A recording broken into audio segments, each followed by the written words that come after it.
আসসালামু আলাইকুম। আশা করি সবাই ভালো আছেন। প্রায় অনেক দিন হয়ে গেল একটু ব্যক্তিগত সমস্যার মধ্যেই ছিলাম। যদিও এটা আমার একান্তই ব্যক্তিগত ব্যাপার ছিল, তারপরেও তো সাংসারিকভাবে পরিবারের কাজগুলো তো করতেই হবে আমাকে। তো যাই হোক, মোট কথা ২-৩ দিন পর একটু ফ্রি হইলাম আর সময় করে ১ম এই দোকানে চলে আসলাম।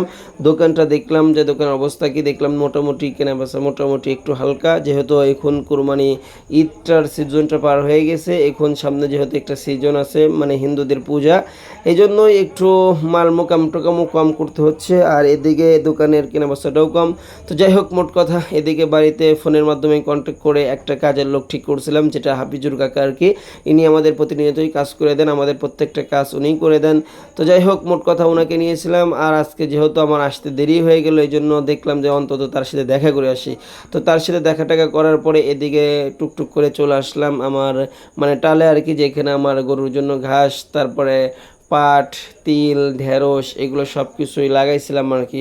তো যাই হোক, মোট কথা যে ঘাস-টাসও দেখলাম মোটামুটি ঠিকঠাক আছে আর এদিকে ঢেঁড়স-টেঁড়সগুলো আপনার কাটতে হবে, ওখানে নতুন করে নতুন কিছু করতে হবে, এগুলো একটু দেখে আন্দাজ করে নিয়ে গেলাম।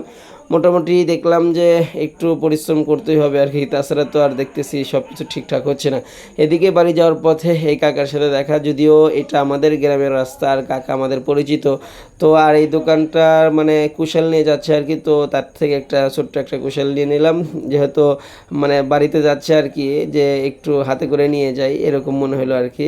তো যাই হোক, আসার পথে গরুটা দেখলাম, কাকার সাথে কথা বললাম, গরুটা কত দিয়ে কিনছে এই ধরনের কথাবার্তা বললাম। উনি গরুটা কিনছিল আপনার ৫৩,০০০ টাকাতে। দেখলাম যে আসলে গরু বুঝে তার আসলে অনেকটা পড়তাই হয়েছে আরকি। তো এদিকে টুকটুক করে আবার বাড়ির দিকে চলে আসলাম। বাড়িতে এসে দেখি যে আমার বাড়িতে একটা আত্মীয় আসছে আরকি, ফুফাতো ভাই আরকি। তো যাই হোক, মোট কথা তার সাথে গল্প-টল্প করে একটু গরু-টরু নিয়ে বের হলাম আরকি। গরু, গাভী আসলে না দেখলে তো মনের মধ্যে অনেকটা খুবই খারাপ লাগে আরকি। কারণ আসলে আমাদের পালের গরুগুলো এমনিতেই শান্ত আর ওদের সাথে দেখা যায় যে অনেকটা সময় আমি পার করি। যদিও আমার অল্প খামারের ছোট্ট খামার আরকি। খামার না বললেও চলে, কারণ আমার যেহেতু মাত্র এখন আমার বাড়িতে আছে ৩ টা গাভী আরকি। তো ২ টাই আপনার ওগুলো হিটে আছে। অবশ্য ওগুলো আপনার ৬ মাস ৭ মাস পার হয়ে গেছে প্রায়। তো ওইগুলো বাচ্চা দেবে ইনশাল্লাহ। আর একটা কাজ তো আসলে সব কিছুই তো হুটহাট করেই হয় না, ধীরে স্থিরভাবেই করতে হয়। তো এই জন্য নিয়ত করেছি যে ইনশাল্লাহ চেষ্টা করি তো আল্লাহ তালা অবশ্যই সফলতা দান করবেন।